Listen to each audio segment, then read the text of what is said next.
je me suis réveillée avec une sensation étrange, presque inquiétante. Il faisait encore nuit dans mon appartement de la rue Barla, et l'air marin qui s'engouffrait par la fenêtre entr'ouverte me fit frissonner. J'ai bougé lentement, les articulations douloureuses, avant de remarquer une tache foncée sur le bout de mon pouce.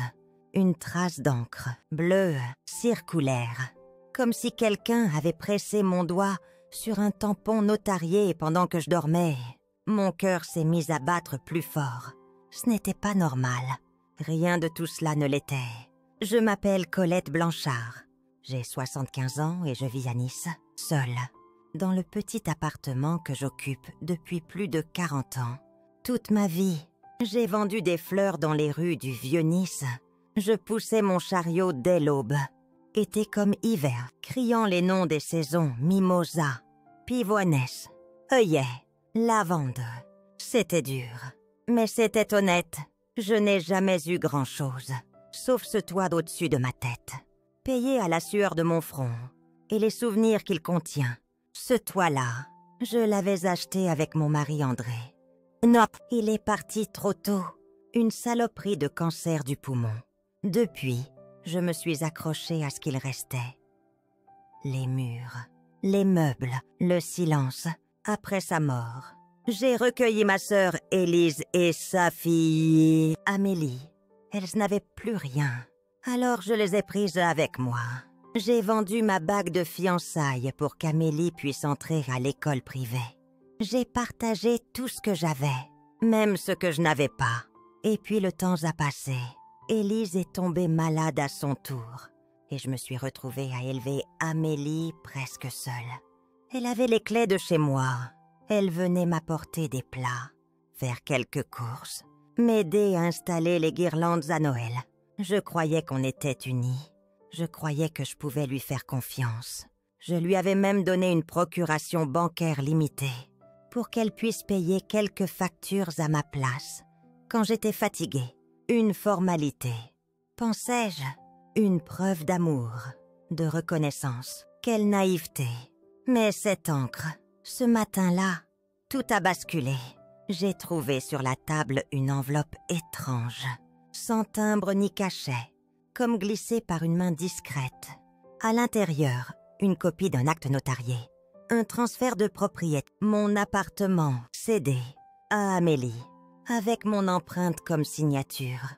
Je n'ai jamais signé ça. Je n'ai jamais donné mon accord.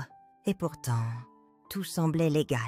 Le nom du notaire, la date, le chaud. Ma main tremblait. Ma gorge était sèche. J'avais l'impression d'avoir été violée. Dans mon sommeil, dans mon intimité, dans ce qu'il me restait de dignité. Et le plus terrible, c'est que je n'avais rien vu venir. Je suis restée là, debout au milieu du salon, entourée de mes meubles fatigués, des plantes que j'arrose chaque matin, des rideaux brodés que j'ai cousus moi-même. Tout ce que j'étais, tout ce que j'avais construit, venait d'être effacé d'un coup de tampon et d'un sommeil trop profond. Une trahison invisible, silencieuse, calculée. Mais je n'allais pas me laisser faire. J'ai connu le froid, la faim, les mains engourdies par le Mistral en vendant des fleurs à la sauvette. J'ai courbé l'échine toute ma vie, mais je ne l'ai jamais baissée. Ce matin-là, quand j'ai lavé la trace d'encre sur mon doigt, j'ai senti quelque chose se réveiller en moi, quelque chose d'ancien, d'inflexible. Je ne savais pas encore comment, mais je savais une chose. J'allais me battre, pas seulement pour récupérer mon toit, mais pour me reconstruire. Et pour toutes celles de mon âge qu'on croit faibles parce qu'elles se taisent. Je ne suis pas née fleuriste. Vous savez, petite, je rêvais de devenir institutrice. Mais la vie n'a jamais été tendre avec les rêves. J'ai quitté l'école à 16 ans pour aider mes parents à la ferme. Puis je suis montée à Nice avec André, un garçon des montagnes qui sentait bon le savon et le bois coupé. Nous avons vécu dans une chambre minuscule, au-dessus d'une boucherie. Puis un jour, il m'a dit « Pourquoi pas des fleurs? Toi, tu as toujours eu le don de faire sourire les gens. C'est comme ça que j'ai commencé. Avec un vieux chariot acheté d'occasion et 3 seaux de tulipes, vendre des fleurs dans la rue. C'est un métier d'endurance. Il faut se lever avant l'aube, souvent avant même que les camions ne livrent les primeurs. Il faut affronter le froid, la pluie, les clients pressés ou indifférents. Il faut avoir le dos solide, les mains prêtes à geler, et toujours un mot doux en réserve. Mais surtout, il faut aimer les gens, même quand eux ne vous regardent pas. C'est ce que j'ai appris en poussant mon chariot à travers les ruelles du vieux Nice, du cours Saleya au port, jour après jour. Pendant plus de 40 ans, je me souviens de chaque coin de rue comme d'un ancien amour. Le trottoir devant la boulangerie où je faisais ma première pause café, le mur à l'ombre duquel je posais mes seaux de pivoine, l'entrée de l'hôtel Beau Rivage, où les touristes japonais me demandaient des bouquets typiques et prenaient des photos avec moi. Chaque jour avait son rythme, ses odeurs le pain chaude, les croissants, la mère et de ses fidèles, Monsieur Léon, qui achetait un brin de muguet pour sa femme décédée, Madame Bartolini, qui ne parlait presque plus, mais souriait chaque fois qu'elle voyait des iris. Avec les années, mon dos s'est voûté, mes genoux ont craqué, mais j'ai tenu bon. Même quand les affaires allaient mal, même quand j'ai dû vendre mon alliance pour payer les médicaments d'Élise, même quand je sautais des repas pour pouvoir acheter assez de fleurs pour le lendemain, je n'ai jamais compté les heures, ni les efforts, parce qu'il fallait que je tienne pour elle, pour Élise, malade, pour Amélie, encore gamine, les yeux remplis d'avenir. Je me suis privée de tout, mais jamais de leur donner ce qu'elles réclamaient. Quand j'ai finalement pris ma retraite, si on peut appeler ça une retraite, je n'ai pas vraiment arrêté.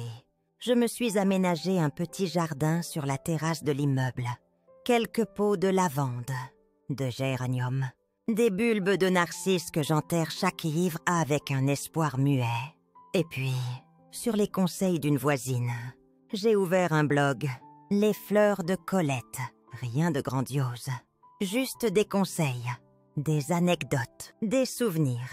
Il paraît que certaines jeunes femmes l'aiment bien, qu'elles le trouvent authentique. Ça me fait sourire. À mon âge, je ne pensais pas avoir encore quelque chose à transmettre.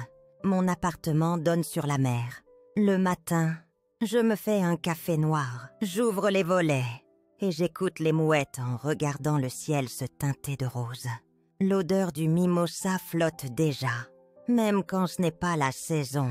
Je crois que c'est dans mes narines à jamais. Chaque pièce de cet appartement a été marquée par ma vie. Les murs ont vu mes colères, mes rires, mes chutes et mes relèvements. Dans la cuisine, il y a encore les crochets en forme de coquelicot qu'André avait fixés lui-même. Dans la chambre, le vieux miroir ébréché devant lequel Amélie essayait ses robes de lycée. Ce lieu, ce métier, tout cela n'a jamais été qu'un décor pour une chose plus grande. Ma ténacité. Je ne me suis jamais considérée comme une héroïne.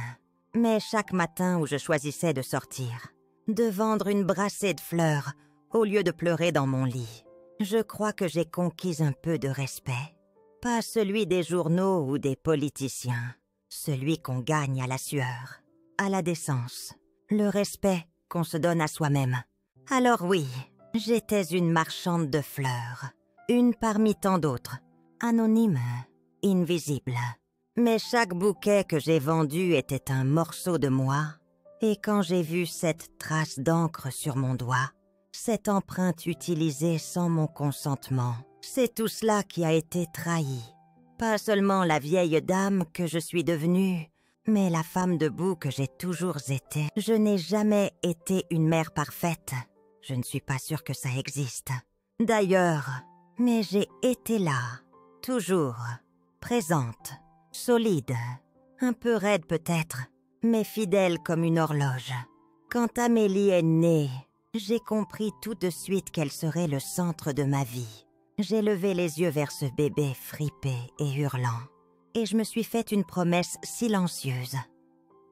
Tu ne manqueras jamais de rien, même si moi, je manque de tout. Son père, Louis, n'a pas tenu si longtemps.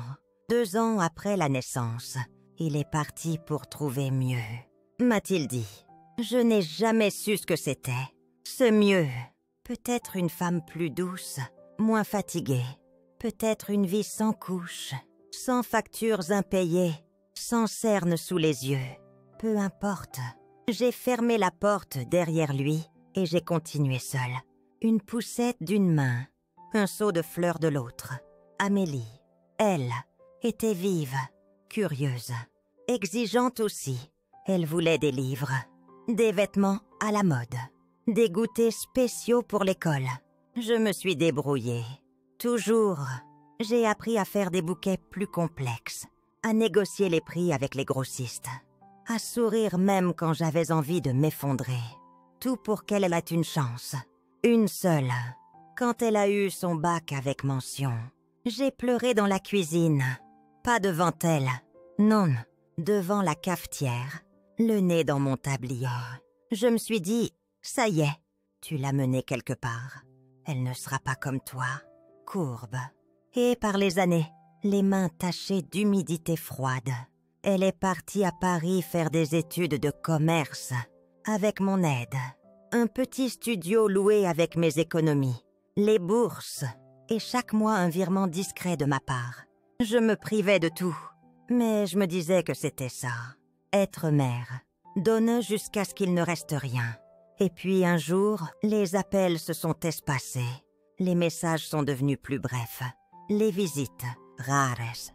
Je me disais qu'elle était occupée, et peut-être que c'était vrai.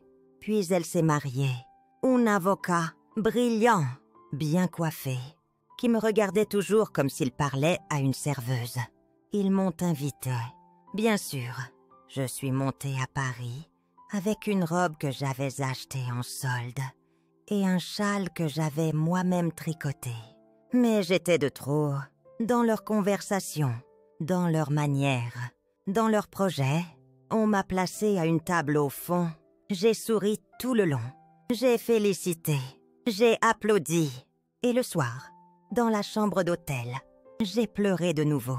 Pas de tristesse, de solitude, d'inutilité. Le pire, ce n'était pas l'indifférence. C'était la façon dont on me sollicitait uniquement quand il s'agissait d'argent. Pour le prêt immobilier, pour un petit coup de pouce avant les vacances. Pour les enfants, mes petits-enfants, que je connaissais à peine, mais que je devais aider à payer des colonies ou des anniversaires. Et moi, bien sûr, je donnais parce que c'est ce que je savais faire, donner. Mais jamais je n'aurais cru qu'ils iraient jusqu'à me voler. Ce matin-là, quand j'ai vu cette tache d'encre bleue sur ma peau, je n'ai pas tout de suite compris. Je croyais que je m'étais frotté le doigt sur un vieux carnet. Mais non, c'était net, ronde, précis. Une trace d'encre d'un stylo qu'on n'utilise que pour les signatures officielles. J'ai ouvert mon classeur, celui où je garde tous les papiers importants. La copie de mon testament était là. Sauf qu'elle avait changé. Je n'avais pas écrit ce que je lisais. Je n'aurais jamais dit que mes biens seraient intégralement transférés à ma fille, Amélie Dubois, sans condition ni réserve, au détriment de tout autre tiers. Non, moi, j'avais prévu autre chose. Une partie pour l'école de quartier que je soutiens, une autre pour ma voisine Lucette, qui s'est occupée de moi après ma chute l'hiver dernier, et une somme, modeste mais sincère, pour Camille et Théo, mes 2 petits-enfants, que j'ai vus grandir entre 2 silences. On m'avait utilisé, on avait profité de ma confiance, de ma vieillesse, de ma fatigue. On avait pris mon nom, ma signature, ma volonté, et on l'avait tordu à leur avantage. Et le pire, c'est que ça venait de ceux que j'aimais le plus. Ce jour-là, je n'ai appelé personne. Je suis restée assise longtemps, une main sur la table, l'autre serrée contre mon cœur. Et je me suis dit, c'est fini. Colette, tu ne dois plus te faire voler. Plus jamais. J'ai pris mon carnet, mon stylo, et j'ai commencé à écrire une nouvelle version de ma vie. Une où je ne serai plus la ressource. Une où je serais une personne. Je me souviens encore du bruit sec de la clé dans la serrure ce matin-là. Je l'avais changée la veille, sans un mot, sans prévenir personne. J'avais attendu qu'Amélie reparte chez elle, les bras chargés d'un panier de linge propre que j'avais lavé, plié comme d'habitude. Mais cette fois-ci, j'étais restée derrière la porte, figée, les doigts tremblants autour de la poignée. Mon cœur battait si fort qu'il couvrait presque le silence pesant de l'appartement. Quand la serrure a tourné dans le vide et que j'ai entendu sa voix de l'autre côté. Incrédule. « Mamie, c'est quoi ce délire? Tu as changé la serrure. » J'ai su que je venais de franchir un point de non-retour. Je n'ai pas répondu. Je n'avais plus envie de m'expliquer. Ce que je ressentais n'était pas de la colère, ni même de la tristesse. C'était une forme de lucidité froide, une clarté nouvelle. On m'avait trahi, on avait volé ma signature, mon droit, ma confiance. Et je n'allais plus être la grand-mère douce et nive qui acceptait tout par amour. Après cette nuit où j'avais découvert l'encre sur mes doigts et les documents falsifiés, j'étais passée par une tempête d'émotions. J'avais douté de ma mémoire, de ma perception, de moi-même. Mais une chose était certaine. Je n'avais jamais signé ce papier qui offrait ma maison à ma petite fille. Et la vérité me hurlait qu'il était temps d'agir. Le lendemain, je suis allée à la banque. La même où, il y a 6 ans, j'avais signé une procuration en faveur d'Amélie. À l'époque, je croyais bien faire. Elle était si attentionnée. Elle disait vouloir m'aider à gérer mes papiers. J'étais déjà fatiguée. J'avais des oublis. Alors j'ai cédé. Cette fois, j'ai retiré tous ses droits. Le conseiller m'a regardée avec étonnement, comme si une vieille dame de 75 ans ne pouvait pas soudainement reprendre le contrôle de sa vie. Il m'a proposé un café, pensant sûrement que j'étais bouleversée. Mais non, j'étais simplement déterminée. Puis, je suis allée voir Maître Cazenave, le notaire de la famille, un homme droit, discrète, qui m'avait accompagnée lors de l'achat de la maison après la mort d'André. Quand je lui ai parlé de ce qui s'était passé, de ce que j'avais découvert, il a blêmi. C'est du faux en écriture. Colette, vous devez porter plainte. J'ai hoché la tête. Oui, mais avant, je veux changer mon testament. C'était là, dans ce petit bureau au parquet grinçant, que j'ai rédigé un nouveau document. J'ai retiré Amélie comme bénéficiaire. Elle n'hériterait ni de la maison, ni des économies que j'avais péniblement mises de côté. À la place, j'ai désigné une fondation d'aide aux femmes âgées victimes d'abus, car je n'étais certainement pas la seule. J'ai aussi mentionné Élise, ma sœur, mais en des termes strictement symboliques. Une aquarelle de notre mère, rien de plus. Elle, qui avait choisi le silence au lieu de la vérité. En quittant le notaire, j'ai senti un mélange étrange du chagrin, bien sûr, mais aussi un soulagement immense, comme si, en grattant le vernis de la famille parfaite, j'avais enfin trouvé le courage de dessiner mes propres contours. J'avais trop donné, trop supporté. Il était temps de protéger ce qu'il me restait. À la gendarmerie, l'officier m'a reçu avec respect. J'ai montré les preuves, la lettre du cadastre, les documents falsifiés, le témoignage de Pierre, mon voisin, qui avait vu Amélie entrer et sortir en pleine nuit. Il n'y avait plus de doute. La plainte a été enregistrée. Et même si une part de moi hurlait que ce n'était pas possible que ma petite Amélie, celle que j'avais bercée, emmenée à l'école, nourrie pendant que sa mère soignait sa dépression, même si cette part voulait croire à une erreur, une explication, je savais, elle avait franchi la ligne. Je n'ai pas pleuré ce soir-là. Au contraire, j'ai pris un bain chaud, puis je me suis installée devant ma fenêtre, une tasse de verveine à la main. Le ciel au-dessus de Nice était doux, couleur lavande, et les premières étoiles perçaient entre les nuages. Je me suis promis de ne plus jamais me taire, de ne plus jamais sacrifier ma dignité au nom d'un amour dévoyé. Je suis Colette Blanchard, j'ai 75 ans, je suis veuve, fleuriste retraitée, et j'ai survécu à bien des choses. La guerre d'Algérie, la solitude, les fins de mois impossibles, les douleurs dans le dos, l'enterrement de mon mari. Mais ce que je n'accepterai jamais, c'est d'être effacée en silence. Cette maison est la mienne. Ces murs ont connu mes rires, mes chagrins, mes sacrifices. Ils ne seront pas la récompense d'un mensonge. Pas tant que je suis en vie. Et maintenant, j'étais prête pour la suite. Je ne m'étais jamais assise sur le banc d'un tribunal. Le palais de justice de Nice me paraissait froid, avec ses colonnes de marbre et ses couloirs résonnants. Pourtant, ce jour-là, c'est moi qu'on appelait à la barre. Pas pour un vol, pas pour une querelle de voisinage, mais pour défendre ce qui m'avait été volé. Mon nom, ma volonté, et la maison où j'avais enterré la moitié de ma vie. Amélie était là, à quelques mètres. Elle portait un tailleur gris perle, trop élégant, trop sobre, comme si elle cherchait à jouer la respectabilité. Elle ne me regardait pas. Elle fixait le mur en face d'elle, les lèvres pincées, le dos droit. Mais moi, je la voyais encore, petite fille rieuse, les genoux pleins de terre, courant vers moi avec des coquelicots froissés dans les mains. Je n'avais pas engagé d'avocat célèbre, juste un jeune juriste passionné, Maître Girard, recommandé par le notaire. Il croyait en mon dossier. Il m'avait dit d'une voix douce mais ferme: « Madame Blanchard, vous avez été victime. Et cette audience ne vise pas à détruire votre famille.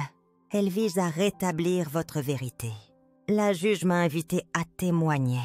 Mes jambes tremblaient un peu, mais ma voix était étonnamment stable. J'ai raconté tout, depuis le début. La procuration que j'avais signée avec confiance, les visites qui s'étaient espacées, les cadeaux qui avaient peu à peu pris la forme de contrôle. Puis cette nuit étrange avec la tache d'encre et la découverte du changement de propriété sur les papiers du cadastre. Quand je me suis arrêtée, il y a eu un silence lourd. Même le greffier, qui tapait frénétiquement depuis le début, s'était arrêté quelques secondes. Puis Amélie a été appelée. Elle a commencé par nier. Elle disait que tout était en ordre, que j'avais oublié avoir signé, que j'étais confuse depuis quelque temps. Ce mot-là, confuse, il a frappé comme une gifle. Elle a essayé de peindre une vieille femme sénile, déconnectée, incapable de gérer son quotidien. Mais voilà, mes relevés médicaux prouvaient que je n'avais aucun diagnostic de démence, aucune perte cognitive majeure. Mes voisins, dont Pierre et Sophie, avaient témoigné par écrit sur mon autonomie. Et surtout, l'expertise graphologique avait été sans appel. La signature sur les documents litigieux n'était pas la mienne. Une imitation maladroite, faite à la va-vite. Là, Amélie a blêmi. Elle a regardé son avocat. Puis moi, nos regards se sont enfin croisés. Et dans ses yeux, j'ai vu, pour la première fois, non pas du regret, mais de la peur de tomber, la peur d'avoir poussé trop loin la manipulation. Le verdict a été rendu quelques semaines plus tard. La juge a annulé la cession du bien, déclaré la falsification manifeste et rétabli la propriété à mon nom. Aucune peine de prison. J'avais refusé de porter plainte pour usage de faux au pénal. Je ne voulais pas la détruire, juste la faire reculer. Mais elle a été condamnée à rembourser les frais engagés et à me verser des dommages symboliques. Surtout, elle a perdu l'accès à mes comptes, à ma maison, à mon quotidien. Je ne l'ai plus revue. Certains m'ont demandé après coup, ça valait vraiment la peine. Colette, je réponds toujours, oui, Parce que ce que j'ai regagné n'est pas juste une maison. C'est ma voix. Cette épreuve m'a rendue plus forte. J'ai appris à dire non. J'ai appris à ne plus confondre amour et soumission. Et j'ai compris qu'il n'est jamais trop tard pour se réapproprier son histoire. Après le jugement, j'ai reçu plusieurs lettres, des voisines, des femmes âgées comme moi, qui me disaient « Vous avez eu le courage que je n'ai pas eu ». D'autres m'ont raconté leurs propres enfances ingrats, les manipulations douces mais pernicieuses. Le silence imposait. Alors j'ai décidé de ne pas me taire. J'ai rejoint un petit groupe de parole, organisé par une association locale, où chaque semaine, des femmes âgées se racontent autour d'un café tiède et de biscuits maison. Ce n'est pas une révolution. Non, mais c'est un début. Je ne suis pas une sainte. J'ai sûrement fait des erreurs, dit des mots de trop, cédé à la facilité. Mais je n'ai jamais trahi. Et surtout, je n'ai jamais mérité d'être traitée comme un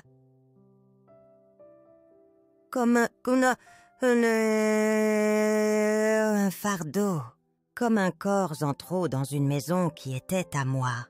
Aujourd'hui, je marche un peu plus lentement.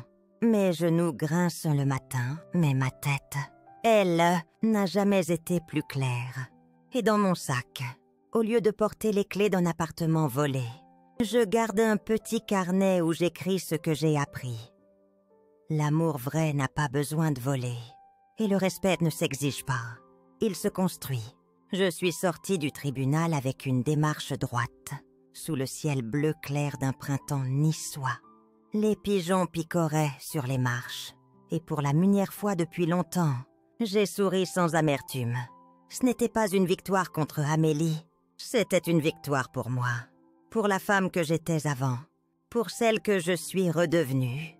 Et cela, personne ne pourra plus jamais me l'enlever. Je croyais que le chapitre de ma famille était clos. Après le jugement, après le silence d'Amélie, je pensais que plus rien ne me rattacherait à eux. J'avais accepté cette idée avec une sorte de calme résigné. On ne peut pas forcer l'amour, ni obliger le sang à battre au rythme de la loyauté. Alors j'avais tourné la page, ou du moins, je le croyais, jusqu'à ce matin d'octobre, gris et humide, où j'ai trouvé une lettre manuscrite glissée sous ma porte. L'écriture était tremblée, comme si la main hésitait à chaque lettre. Et pourtant, dès les premiers mots, mon cœur s'est contracté. Mamie, je ne sais pas si tu veux encore de nous, mais j'aimerais te revoir. Camille aussi. Si tu es d'accord, on viendra samedi à 16h. Si tu ne veux pas, laisse la porte fermée. Je comprendrai. Théo, mon petit-fils, c'est lui qui, il y a 2 ans encore, se précipitait dans mes bras en criant mon prénom. C'est lui qui, peu à peu, avait cessé d'appeler, qui avait cessé d'exister dans ma cuisine, dans mes souvenirs, dans mes bras. J'ai relu la lettre une 10aine de fois. J'avais le souffle court. Je ne savais pas quoi répondre. Alors je n'ai rien écrit. Je n'ai pas fermé la porte non plus. Samedi, je me suis levée tôt. J'ai nettoyé un peu, préparé une tarte aux pommes, juste au cas où, à 16h précises, on a frappé. Un coup sec, timide. Quand j'ai ouvert, ils étaient là. Camille, droite comme un... les cheveux un peu défaits, le regard doux mais fatigué. Et Théo, mon Dieu, Théo. Il avait grandi, il portait une veste trop grande et des baskets usées. Mais c'était toujours lui, ses yeux noisettes, son sourire un peu tordu. Mon sang. Aucun mot n'a été échangé au début. On s'est simplement regardé. Puis il a murmuré « Mamie, tu sens encore la tarte ?» Et j'ai éclaté de rire. Un rire nerveux, bouleversé, soulagé. Je les ai fait entrer. On s'est installé dans la petite cuisine, celle que j'avais réaménagée pour moi seule. Camille a posé les mains autour de sa tasse comme pour y puiser du courage. Et moi, j'ai attendu. Je ne voulais pas forcer. Pas cette fois. C'est elle qui a parlé la première. Je ne savais pas tout. Pas au début. Amélie nous disait que tu devenais confuse, qu'elle t'aidait à tout organiser. Je l'ai cru. Tu sais, c'était ma mère. Elle a baissé les yeux. Et puis Théo a commencé à poser des questions. Il a vu les papiers, entendu des conversations. Il m'a forcé à regarder les choses en face.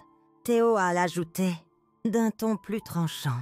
J'ai entendu maman dire que la maison allait être à elle bientôt, qu'elle en avait gagné l'accès, comme si tu n'étais déjà plus là.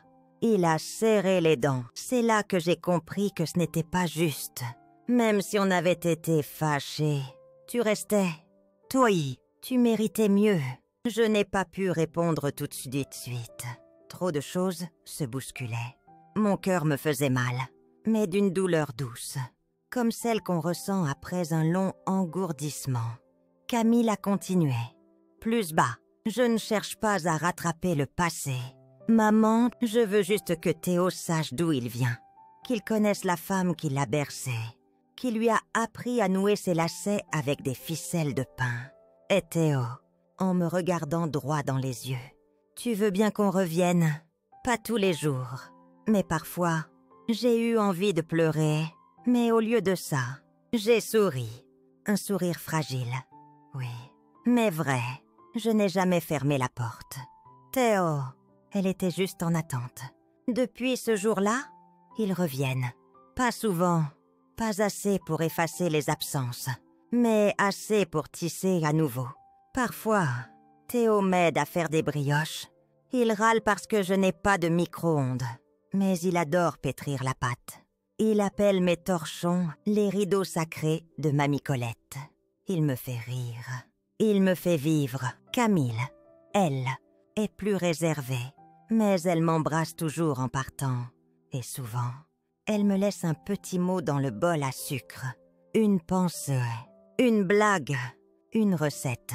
Et un jour, en repartant, Théo s'est arrêté sur le pas de la porte et m'a lancé. Tu sais, mamie, j'ai de raconter à mon prof d'histoire que t'avais gagné au tribunal. Il a dit que t'étais une battante. Une battante, peut-être. Ou simplement une femme qui refuse de s'éteindre. Je ne sais pas quand exactement c'est arrivé. Peut-être un matin de printemps, quand le soleil a traversé les rideaux et que l'odeur du pain grillé s'est mêlée à celle du jasmin, ou peut-être un dimanche, alors que Théo riait aux éclats en essayant d'ouvrir un vieux bocal de cornichons. Ce n'était pas soudain, c'était comme une saison qui change, sans prévenir une lente bascule vers quelque chose de plus doux, plus chaud, une nouvelle vie. Ma maison, autrefois vide et pleine d'écho, avait retrouvé des bruits, pas ceux des grandes fêtes ni des repas bruyants.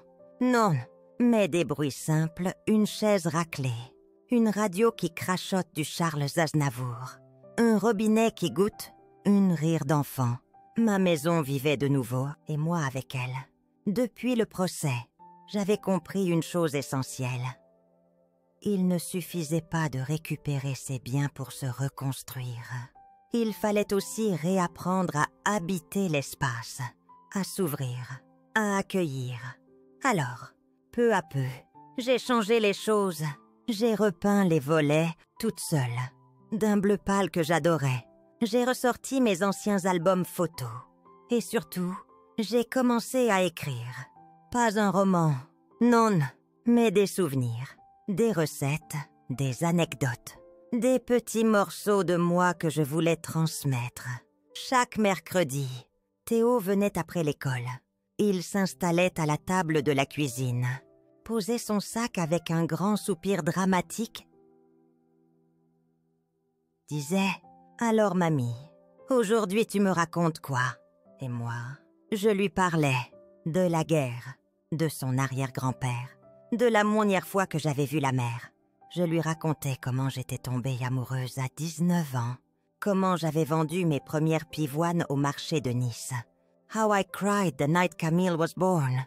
Je ne taisais rien, même mes erreurs, même mes silences, parce qu'il avait le droit de tout savoir. Parce que je ne voulais plus qu'on efface les mères, les grands-mères, sous prétexte qu'elle dérange ou qu'elle vieillisse. Un jour, il m'a demandé « Mamie, t'as pas peur de mourir ?» J'ai souri. « Non, mais j'avais peur d'être oubliée. » Il n'a rien dit, mais il a posé sa main sur la mienne. Ce simple geste valait tous les serments du monde. Camille venait aussi. De temps en temps, elle m'aidait à classer les papiers, à numériser des photos. On ne parlait pas beaucoup de sa mère. Un silence respectueux s'était installé à ce sujet, comme un drap posé sur une blessure encore sensible. Mais ce silence-là n'était pas douloureux. Il était apaisé. On avait fait la paix avec le passé. Du moins en partie. À ma grande surprise, j'ai été invitée à témoigner dans une maison de retraite voisine pour une journée sur les droits des personnes âgées. J'y suis allée, tremblante, le cœur battant, mais fière. J'ai raconté mon histoire, sans pathos, sans colère. Et j'ai vu des femmes, des hommes, me regarder avec des yeux brillants. Certains pleuraient. Une dame m'a prise dans ses bras à la fin et m'a chuchote. « Vous avez dit tout haut ce que je tais depuis 20 ans. » Depuis, je fais partie d'un petit comité d'accompagnement. On se réunit 2 fois par mois. On parle, on rit, on pleure parfois. Mais surtout, on ne se tait plus, on existe. J'ai aussi adopté une chatte, une boule de poils rousses, un peu grognon, que j'ai appelée Réglisse. Pour le contraste, elle me suit partout, dort sur mes genoux et me regarde comme si j'étais la reine de Saba. Et puis, un jour, Théo est venu avec un vieux cahier à spirale. « Tiens, mamie, c'est pour écrire. Toutes, comme ça. Un jour, je le lirai à mes enfants. Et eux, ils sauront aussi. » Il me l'a tendu avec une sorte de solennité maladroite. Mes mains tremblaient quand je l'ai pris. À l'intérieur, il avait collé une photo de nous 2, prise dans le jardin. J'avais un tablier taché de farine et lui un sourire de pirate. Et là, j'ai compris. La transmission, ce n'était pas qu'une histoire de gènes ou de photos. C'était ce lien invisible tissé d'amour, de récits, de mémoire. Un lien qui résistait au temps, aux disputes, aux absences. Un fil que rien, pas même la trahison, ne pouvait complètement rompre. Aujourd'hui, je n'attends plus de réparation. Je ne cherche plus à comprendre pourquoi Amélie a fait ce qu'elle a fait. Je vis, je me lève avec le soleil, je cuisine pour ceux que j'aime. J'écris dans mon cahier à spirale. Je ris aussi, plus souvent qu'avant. Et parfois, quand Théo s'endort sur le canapé pendant qu'un vieux film passe à la télé, je le regarde et je me dis, j'ai failli tout perdre. Mais ce que j'ai retrouvé, c'est plus précieux encore. Je ne suis plus seulement Colette Blanchard, l'ancienne fleuriste de la rue Vernier. Je suis Colette, la survivante, la mémoire vivante d'un amour simple. Tenace, une femme debout, une grand-mère présente, une voix qui ne s'éteint plus. Et tant qu'il y aura quelqu'un pour écouter mes histoires, je n'aurai jamais vraiment vieilli.